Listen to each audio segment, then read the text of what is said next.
السلام عليكم ورحمة الله وبركاته. معكم هشام محمد في فيديو جديد. استمرارا لمسلسل المناورات العسكرية اللي بتجريها مصر مع كثير من دول العالم، واللي اتكلمنا في الفيديو السابق عن مناورات جسر الصداقة مع الجانب الروسي في البحر الأسود. كذلك الأمر أجرت مصر مناورات بحرية مع الجانب البريطاني وكانت مناورات قوية جدا. كذلك الأمر تم إجراء مناورات بحرية مع كل من البحرين وفرنسا على وجه خفيف شوية. تأتي مناورة نسور النيل مع السودان لأول مرة في تاريخ البلدين. المناورة جاءت بقوة. كذلك الأمر توقيت المناورة كان أكثر من جيد وأكثر من رائع، وهو يحمل الكثير من الرسائل لأعداء مصر، وأهم أعداء مصر في الوقت ده هو أثيوبيا ومسألة سد النهضة اللي هي شاغلة 110 أو 120 مليون مصري. ما فيش حد ما شغلهوش مسألة سد النهضة، مؤيد أو معارض لحكم الرئيس السيسي كله مشغول بسد النهضة. ليه قلنا توقيت المناورة توقيت جيد؟ لأن أثيوبيا حاليا على أعتاب حرب أهلية حرفيا مع إقليم التجراي، إذا كنت نطقت الاسم صح يعني، تمام. ومصائب قوم عند قوم فوائده. أنا في الفيديو ده مش هتكلم على الوضع الداخلي لأثيوبيا لأنه ما يهمناش غير مصلحتنا منه، ولكن هتكلم على جيشنا وعلى قواتنا المسلحة وازاي ممكن نستفيد من التوقيت ده.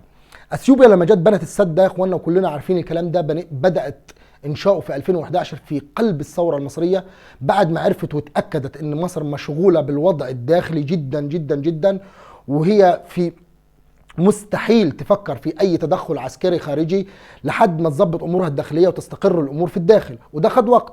وبالمناسبه ده ذكاء منهم ويحسب لهم، تمام. لان اثيوبيا مش من 2011 بتحكي في مشوار السد ده اطلاقا. اثيوبيا من اكثر من السبعينات ومن الستينات، ومشروع السد ده او فكرته فكره قديمه جدا، تمام. لكن كان من بدايه من الرئيس جمال عبد الناصر مرورا بالرئيس محمد انور السادات، الرئيس محمد حسني مبارك. الناس دي كلها كانت بتردع اثيوبيا وبتهدد اثيوبيا انكم لو فكرتوا تحطوا طوبه بس ولا تفكروا تبنوا السد ده او تقللوا من حصه مصر المائيه هنضربكم.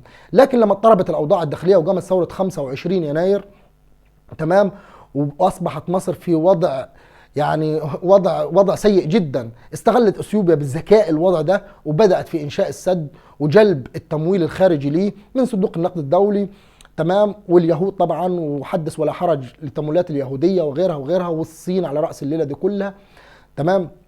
استغلت اثيوبيا الوضع ده اكثر استغلال او استغلال جيد لانشاء السد، وبالفعل بدأ إنشاء السد، بل إن السد اكتمل وتم ملء المرحلة الأولى منه. خطورة الوضع إن أثيوبيا رافضة إنها تنساق في أي مفاوضات. مصر لم تطرق طريق، مفيش طريق ما خبطناش عليه، بداية من الاتحاد الأفريقي، مجلس الأمن، الولايات المتحدة الأمريكية، كل حد ينفع يتوسط عشان يحل مشكلة السد بيننا وبين أثيوبيا. مصر ما سابتش وسيلة سلمية واحدة، وده ليه سببين.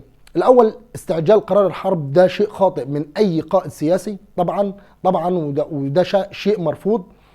الثاني انك انت تكون استوفيت كل السبل الدبلوماسيه عشان لما اضرب تبقى معايا شرعيه، لما اضرب محدش يقول لي تلت تلاته كام، لما اضرب، تمام، مفيش عقوبات تتفرض عليا، لان المشكله مش في ضرب السد، المشكله فيما بعد ضرب السد، وبرده ده احنا مش هنتطرق له كتير، تمام. اللي عايز اقوله ان اثيوبيا استغلت لحظة ضعفنا أو السنين اللي كان الوضع الداخلي مضطرب فيها أفضل استغلال، ودي جي دورنا دلوقتي. أنتوا داخلين على حرب أهلية في أثيوبيا، ده دور مصر، دور مصر. الله أعلم الحرب الأهلية دي ممكن تقول لي إيه؟ هل الحكومة بقيادة أبي أحمد ده الله يولع فيه، تمام، هتقدر تسيطر، ولا الإقليم التجراي دول المسلحين هيسيطروا؟ وإذا سيطروا، تمام، هل هينصاعوا لأي طرق دبلوماسية أو أي حلول لحل مشكلة السد؟ الله أعلم. السد ده بعد ما وهو اكتمل فعلا، تمام، هيبقى تحت سيطرة مين؟ التوقيت ده أكثر من رائع، أكثر من رائع إن مصر تضرب السد بقوة. كمان السودان عادت لرشدها وفهمت إن ملهاش غير مصر، ملهاش غير مصر بعد ربنا سبحانه وتعالى، تمام. بعد ما انهالت علينا بكثير من التصريحات في السنوات الماضية، تمام، تصريحات صعبة جدا وتصريحات تكمن العداء لمصر، تمام. وحاولت اثيوبيا تستخدم السودان كورقة ضغط على مصر ان السودان بتطالب بحقها في حلايب وشلاتين، ويدعوا زورا وبهتانا وكذبا ان حلايب وشلاتين سودانية وحلايب وشلاتين مصرية غصب عن عين اي حد، تمام، اشقائنا وعلى راسنا من فوق، بس حلايب وشلاتين مصريه لا جدال ولا نقاش في ذلك. تمام. انا شايف ان كل الظروف بتترتب بطريقه اكثر من جيده واكثر من رائعه عشان مصر تسدد ضربه قاسمه للسد مع شرعيه دوليه. الوضع الداخلي في الولايات المتحده الامريكيه مضطرب جدا، ترامب مش عايز يسلم السلطه، روسيا واخد بالك ما بتعترفش غير بالاقوى، منقلب ما منقلبش عفريت ازرق، المهم انك انت قوي قادر تسيطر انا اعترف بيك. الصين لها كثير من الاستثمارات، واذا ضربنا سد في الوقت ده مش هتقدر تقول تلت التلاته كام حتى لو خسرت استثماراتها، لانها عمرها ما هتفكر تخسر طرف زي الطرف المصري على حساب اثيوبيا اللي لسه بتقول يا هادي. كذلك الامر هنكون ضراء سددنا ضربه قاسمه للعدو الصهيوني الاسرائيلي. تمام، لان العلاقات بين ابي احمد الاثيوبي وبين اسرائيل هي علاقات جيده جدا، والكلب اللي اسمه نتنياهو ده راح البرلمان الاثيوبي والقى خطاب هناك وتجمعهم علاقات جيده جدا. كذلك اسرائيل قدمت لاثيوبيا اسلحه دفاع جوي تم نشرها حوالين السد، وده شيء خطير جدا. تمام، كل الظروف كويسه جدا ان احنا نضرب في الوقت ده، ونضرب ضربه تجيب مناخير اثيوبيا الارض. تمام، السودان بقت معانا وده قولا واحدا. وبالمناسبه ده من اخطاء النظام السابق نظام مبارك انه اهمل السودان واهمل الدول الافريقيه. خلوا بالكم يا اخوانا، تحركات الكيان الصهيوني في افريقيا خطيره جدا خطيره جدا. دول بيطوقونا مره بدعم تركي من ناحيه ليبيا من الناحيه الغربيه، ودي مشكله المياه اللي هي حياه او موت، حياه او موت حرفيا. تمام. احنا حققنا نجاحات كثيره جدا جدا في البحر المتوسط. حدودنا الحمد لله الحدود الغربيه مؤمنه بشكل جيد جدا. علاقتنا مع السودان الشقيقه بقت اكثر من رائعه وخدناها في صفنا، ودي حاجه كويسه.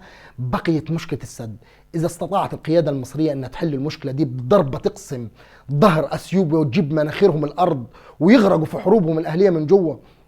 تمام، ونقول لاسرائيل ملعون ابوكم وابو اللي جابكم، هتكون القيادة المصرية حققت اللي محدش قدر يعمله، وهتحظى بتأييد وترجع شعبيتها اللي فقدت كثير منها بسبب القرارات الاقتصادية الصعبة واللي محدش عاد قدر طيقها.